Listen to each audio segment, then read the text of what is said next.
you'll get like snippets of a screen, or you'll get like the screen looking like this big and your full screen's blank. It's just wild.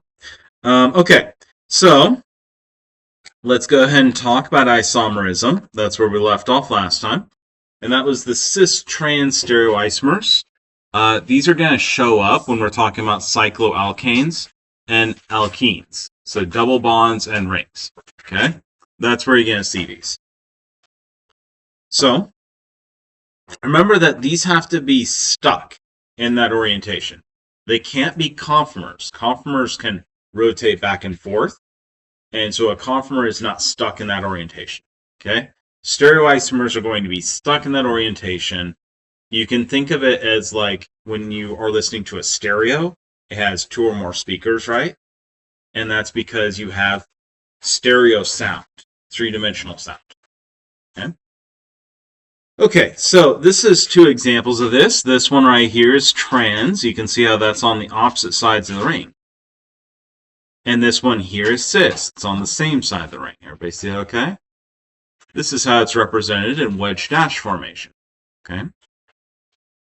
Note, in this case right here, one of the things that typically fools people is, for example, if I was to rotate this completely around like that, then a lot of people would get thrown because these would both end up being wedges.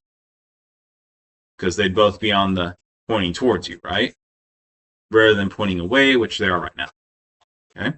So it's a common area where people are going to get fooled. Now keep in mind that I'm actually going to... Does anybody know what the lab for this week is? Can you play with them all? They are, yeah. So please make sure that you actually come into lab and really do get like a modeling kit and do it. Can you do the activity without a modeling kit? Yes. Okay, you could. Print out for it? Because I couldn't. No, it's just a quiz. Okay. Yeah. So it's literally going to be a quiz where you're going to do questions like you would for the homeworks and stuff. They're actually test questions from previous tests that I've given. And you're going to use a modeling kit to do it. So you'll have a modeling kit there. Please actually do use the modeling kit and really experience that. It will help you understand it better. Please don't try to just like AI your way through things. It will just hurt you on the exams. So. Okay, now remember that these can happen, these stereoisomers can happen because we have restricted rotation, okay? Because a double bond cannot freely rotate without breaking the double bond. Because a ring cannot freely rotate without breaking the ring, right? Okay. And so that's how you get these stereoisomers. And it's when you have a difference in the 3-dimensional orientation by having a swap in that molecular structure, that molecular attachments between the two. So you have a different spatial arrangements. So this right here is, again, the same example we saw before. We just have a 5-mer ring now. And it's been oriented so it's kind of like the rings jutting out towards you. Like this. Can everybody say okay? Okay. Excuse me. So this right here is the top face. This would be the bottom face down here. When we have cis, these two are going to be on the same face. Okay. Now remember that cis and trans are always respective with something. Okay. So these CH3s, these carbons down here, they're cis with respect to each other. Okay. You could say the hydrogens are cis with respect to each other. That would also be true. Right? Now, over here we have trans, and so the CH3 is trans on opposite sides with respect to this one. Okay? Okay. Same thing's true for the hydrogens, right? These are trans with respect to each other. Most of the time, most chemists are going to be looking at the thing that they're interested in. Typically, that's a functional group or a carbon or something like that. Hydrogens are not particularly interesting to chemists, as you can denote by the fact that they are saturated. We just expect them to be everywhere. Yeah. Kind of like moisture in Tennessee, right? Okay. Now, again, cis, easy way to remember that is on the same side, right? Cis. see same side. Okay. Honestly, you may all want to say that with me so you get it stuck in your memory. And I'm not joking. If you do that, I will catch you on an exam and you'll be like, see same side. And then you'll remember it and you'll do it. Okay, everybody ready? On see same side. Cis. Yep, cis on see same side. Okay. Trans, that's a cross, right? And so trans is on opposite sides. Okay. You can think of transportation, right? Crossing. Okay. Remember, whenever you're looking for these are going to be alkenes. They're going to be rings. Okay. That's where you're going to see these things. All right. Now, the big reason for this, of course, is that they are rigid. They have restricted rotation. Realistically speaking, if you can restrict rotation, you can cause cis and trans. Right? All right. Okay. So this one here is a double bond, and we see the cis isomer and then the trans isomer across the double bond. Okay. Everybody say okay? And that's what it looks like three-dimensional models. All right, so one of the things I want to mention right here is if we had like two CH3s over here, if this hydrogen right here was a CH3, we wouldn't really have a cis or trans situation, would we? Because if we swap the other side, it doesn't change anything, does it? And so keep that in mind. People get kind of fooled by that. And then they get like CH3s on both sides here and one over here. And they're like, this is cis, this is trans, which one is it? I don't understand anymore. That's because it's neither. The language doesn't have any meaning then, right? Okay, so unsaturated fatty acids. These are going to contain your cis alkenes typically. In nature, they're almost all cis. It's very unusual to find trans, actually. So the omega designation, this is the omega designation, by the way, it's that little W sign, that's omega, is going to be used in nutritional literature. In this system, the carbon that's furthest from the carboxylic acid is named 1, and then the next carbon after that is named 2 as we go up towards the carboxylic acid. The carboxylic acid is oftentimes called the head, okay? And this alkane portion is oftentimes called the tail. Okay, so you start at the end of the tail, that's the first carbon, the next one, second, next one, third, so on, right? And so there's actually an old way of labeling the distance from something of interest. That's a relative distance. And we call those alpha, beta, gamma, omega. Okay? And so we're literally counting it down in the Greek alphabet. Okay? Right, so these right here, these polyunsaturated fatty acids, linoleic acid and alpha-linolenic acid are going to be considered essential fatty acids because you can't actually synthesize them yourself. Okay, so a human can't actually make these, and they're required to make certain things in your body, right? And so essential anything means you have to eat it. You can't get it yourself. Okay, you don't eat it, you don't get it. All right. So these are some different examples. These are the monounsaturated fatty acids. See how they just have one double bond in them? And can everybody see how that's a cis? See, it's on the same side. Yeah. All right. These ones are polyunsaturated fatty acids. Note polyunsaturated just means it has two or more because biochemists are super lazy. They just do mono for one, poly for anything but one. Okay. This right here is the carboxylic acid portion, the head. This portion's the tail over here. Okay. In case you're wondering, this is actually one of the fatty acids in butter. And so butter is actually somewhat healthy for you in moderation, of course. Yeah. In like significant moderation. Not like sticks of butter every day. Which does happen. This right here is olive and corn, right there. anyways, here's some different ones. Anybody have any questions about those so far? Like, this is one of the reasons why eggs is considered very healthy for you usually. Except, did I ever tell you guys about the nutritional guide that was released about 3 years ago now?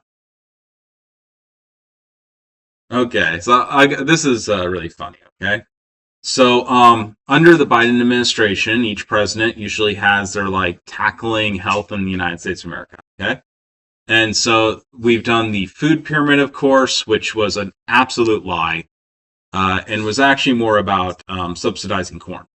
In case you're curious, that's why carbs corn was on the ball. Which you obviously do not need carbs in your diet at all, actually. There's people that don't eat any of them. I wouldn't recommend that, though. Be careful if you do. Okay? But then we went to like the food pie, right? You guys all remember that probably. And that's the one that stuck the best because it's loose enough that they don't like mess things up too badly. But so about 3 years ago, the Biden administration released a website. And on that website, if you typed in an egg, it had health scores, okay? And so you typed in the thing, it gave you a health score for it. And so egg was a health score of 30 out of 100, okay? Do you guys know what Lucky Charms are? Yeah, Lucky Charms was rated a 78 out of 100 for health score.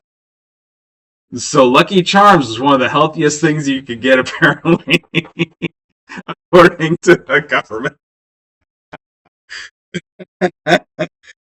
So that pretty much teaches you everything you need to know about government and health, right? I don't even. The sad part is, like, the government has really good nutritionists that are on their payroll. And, like, these nutritionists are not shy. And they tell the government, this is a terrible idea, this is stupid, what are you doing? And every single time, like the food pyramid, 14 nutritionists, they blacklisted and destroyed their careers over that food pyramid. Because the nutritionists went in front of Congress and said, you will make a generation of food houses. Literally, that's what they did. And they blacklisted them, destroyed their careers. They ended up like in the basement at universities. Yeah. Which is sad because they were some of the best nutritionists of the day. Yeah. So it's not just the government like doesn't know. The government like willfully has destroyed people's careers over this. And just absolutely refuses to not just completely mess it up, right? Like laughably mess up. Like anybody with a brain goes, yeah, that's dumb. I don't know what to tell you, y'all. Literally the best nutritionists in the world on their payroll. Like, destroy their careers. Whoop, out the garbage. Anyways, let's talk a bit more about stereoisomers and chiral molecules and enantiomers in particular.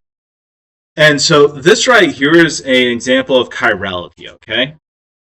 And chiral molecules are an example of a subset of stereoisomers, right? So they're going to have a different three-dimensional arrangement, but they're going to have the same overall bonding, like it's attached to the same carbon, right? So right here we see limonene. This is actually the like part of that smell and flavor for oranges, okay, and lemons, right? All the things that you were thinking of, like, hey, it's lemony. Yeah, that's that.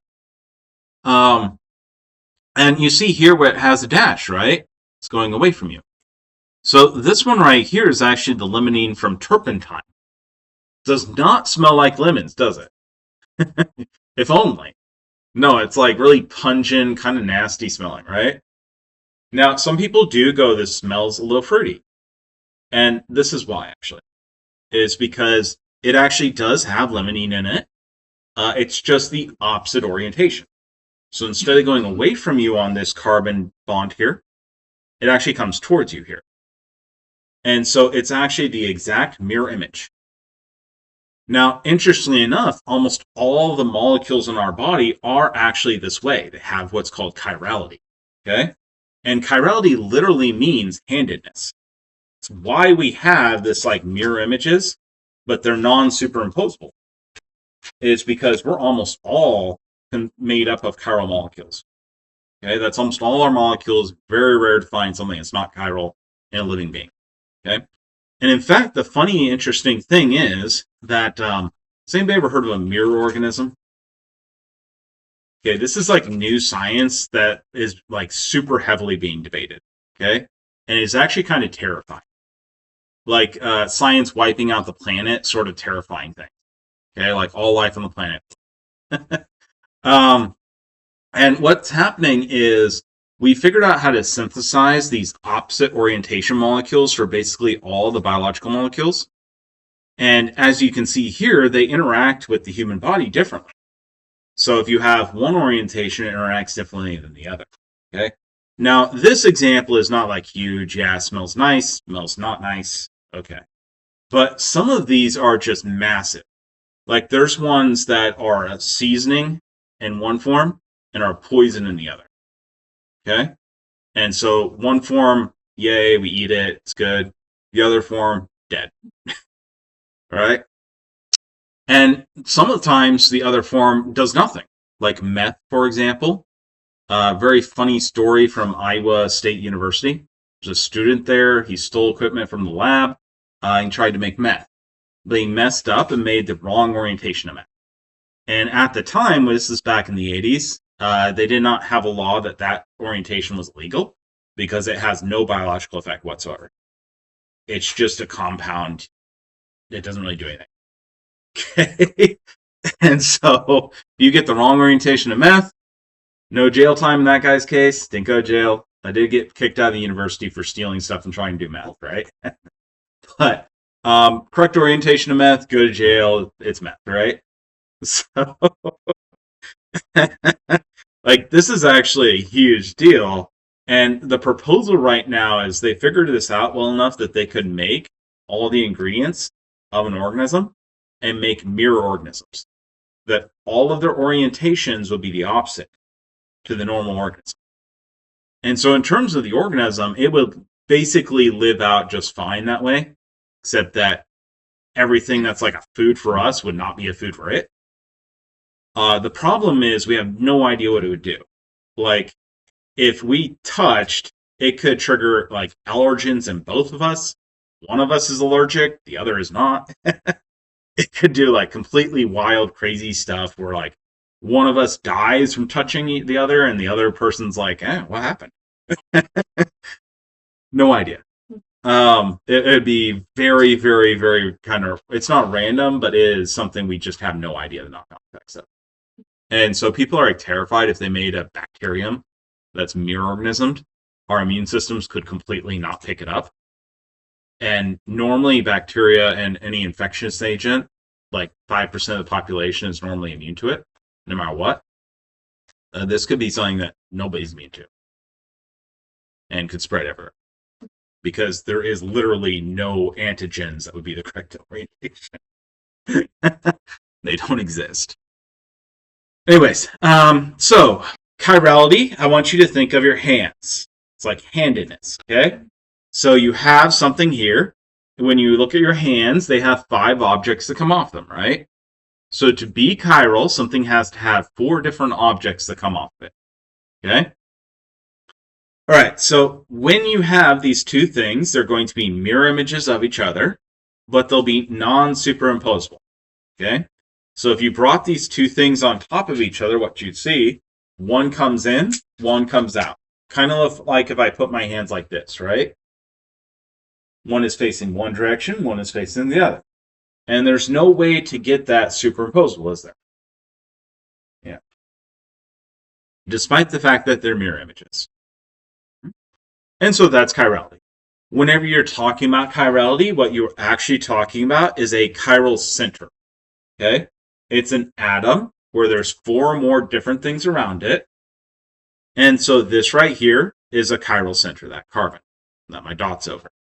This is another one. That's a chiral center. Okay? And these right here are the two chiral configurations, or isomers of each other. Or another way of saying that is enantiomers. Okay, so chiral literally meant chair. So this is actually the root word. It's a Greek word, and it meant hand. And so literally it's handedness. Yeah. The chiral center here is going to typically be a tetrahedral carbon, in which case there's 4 different things around it. Okay. If you only have 3 different things around it, then you're not going to end up being chiral, because it's too simple.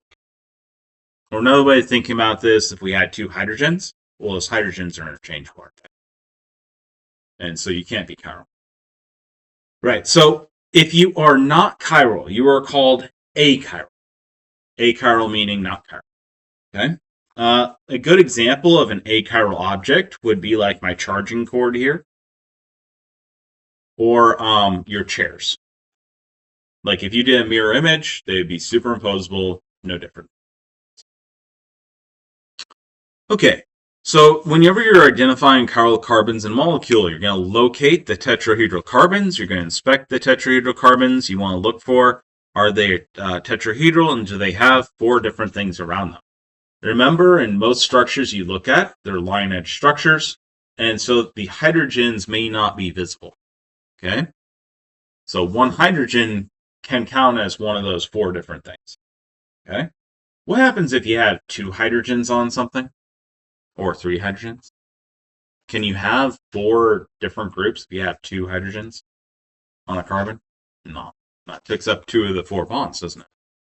Yeah. So you have to have 0 or 1 hydrogen on these carbons for them to be possibly chiral. Okay, so the next thing you're going to do is you then take those groups that are chiral. You're going to assign those chiral centers by drawing an asterisk next to that chiral carbon. And that says, this is chiral. Okay, so let's talk a bit more about the consequences of chirality. One of the consequences you may not have realized, but you've been living with your entire life, is actually when you go to like a health store or a pharmacy, you're actually heavily being concerned with chirality. Okay, you may have noticed on the labels there's like little D's in parentheses or little pluses in parentheses, like DL or plus minus. Okay, that's chirality. They're actually telling you which chirality they're giving you.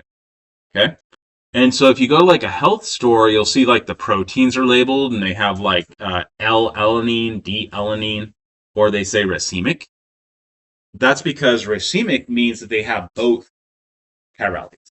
Okay, and so they may be giving you twice the amount of powder for the same price, but half of that powder is completely useless to you. You're going to poop it out, okay? Or urinate it out if that happens to be water soluble. It's not going to help you at all. It's the wrong chiral. Okay. The other one may be, 25% less expensive, something like that, but half the mass, and you're going, oh, that's a terrible deal. No, it's a great deal, because if it's the right chirality, you get 100% of the effect, right? You need a lot less. So you're getting basically twice the amount for 25% less product, right? Yeah. Okay. Now, in pharmaceuticals, they typically give you only 1 chirality because, oftentimes we don't actually know what the other chirality would do. But if we do know what the other chirality do, there's oftentimes going to be negative effects from it. And so we just don't want to do that. Okay. There is times, though, that they do give both chiralities, especially with like very old drugs that have been taken a long time, because they know that that other chirality doesn't have a huge effect. Okay, but for the most part, pharmaceuticals will only be a single enantiomer, which again is the single chirality. Okay. Okay. So in some cases, 1 enantiomer of a drug can be beneficial; the other can actually be harmful. This was actually the case with thalidomide. 1 enantiomer was effective in alleviating symptoms of morning sickness. The other enantiomer was teratogenic, which is causing birth defects. And so what a terrible combination, right? relieves morning sickness, and also causes birth defects. So they actually gave this drug, sold this drug as a 50-50 mixture. They didn't really understand enantiomers as well back then. They weren't looking out for it as much. They did understand enantiomers. They just didn't look out for it, didn't have testing. And of course, like, who would ever test on a pregnant woman? So we never know these things until it happens. Which, thank God, they don't test on pregnant women, but that'd be just evil. However, when mothers took this, of course, we had severe birth defects for many, many, many babies. It was a huge drug. I'm sure you all can understand how easily this caught on, especially if you've ever been pregnant. Morning sickness seems like a very, very bad thing, and it seems like a real pain. And so I'm sure this caught on really fast. Bunch of birth defects. They pulled it off the market. And then it actually has re-entered the market, but now they purify the other enantiomer out. Okay? And so they sell it as enantiomerically pure. Okay? This is one of those things that caused reforms in pharmaceuticals and why they sell things basically enantiomeric pure. So they can avoid that. Anyways, anybody ever heard of spearmint? Yeah, really popular like flavoring, right? So this right here is the molecule for spearmint. This is S-carvone. S designates the enantiomer. Okay, we're not going to go super into what is R, what is S. We're mostly just trying to get the idea of enantiomers, okay, and chirality. But it's the orientation of right versus left. That has a whole set of rules you would have to learn. Okay, so spearmint, that's the plant right there. You know the flavoring. Most people like the flavor overall. Okay, this right here is R-carvone. This is the other enantiomer. And so this is actually the caraway seed. So if you've ever smelled or tasted caraway, this is it. I don't think there's any really like popular products that I could go, hey, everybody, that's the one you've had before. And people know caraway. Yeah, let's see bread. That's about it. You might see it as a topping. Yeah, and even that is not like. It's not. Yeah. So, like, it's not bad. It's very fine. Specific flavor. Yeah, and I guess most people don't particularly like it because there's not a product for that flavor, right? And yet, spearmint is everywhere. So I guess that tells you everything you need to know about that flavoring difference. Anyways, these right here are the thalidomide enantiomers right here. This is the one for morning sickness. This one right here is the one that causes birth defects. And you can see the difference here is literally this orientation here. See how this one goes to the left in front? This one goes to the right in front. Okay? So it's literally that chiral center. That's the difference. What a minor difference, right? There's actually one more funny story if you guys want it. My advisor was actually the guy that proved... so there was a drug that was very popular back in the 90s. And it was a mood suppressant. Okay? If you watch movies from the 90s and early 2000s, I am sure there will be some person that's bored with their rich life that's taking this drug, and it's like a theme. Okay? You know what I'm talking about, don't you? Nope. No? Really? No, you're being too big. Okay. So anyways, this drug was a mood suppressant. It used to make you not be as anxious. Yeah. And so the interesting thing about this is that the company that manufactured it used to make about $14 billion a year off of it, and they had a patent for it. Only one problem. They patented the wrong enantiomer. The enantiomer they patented did nothing.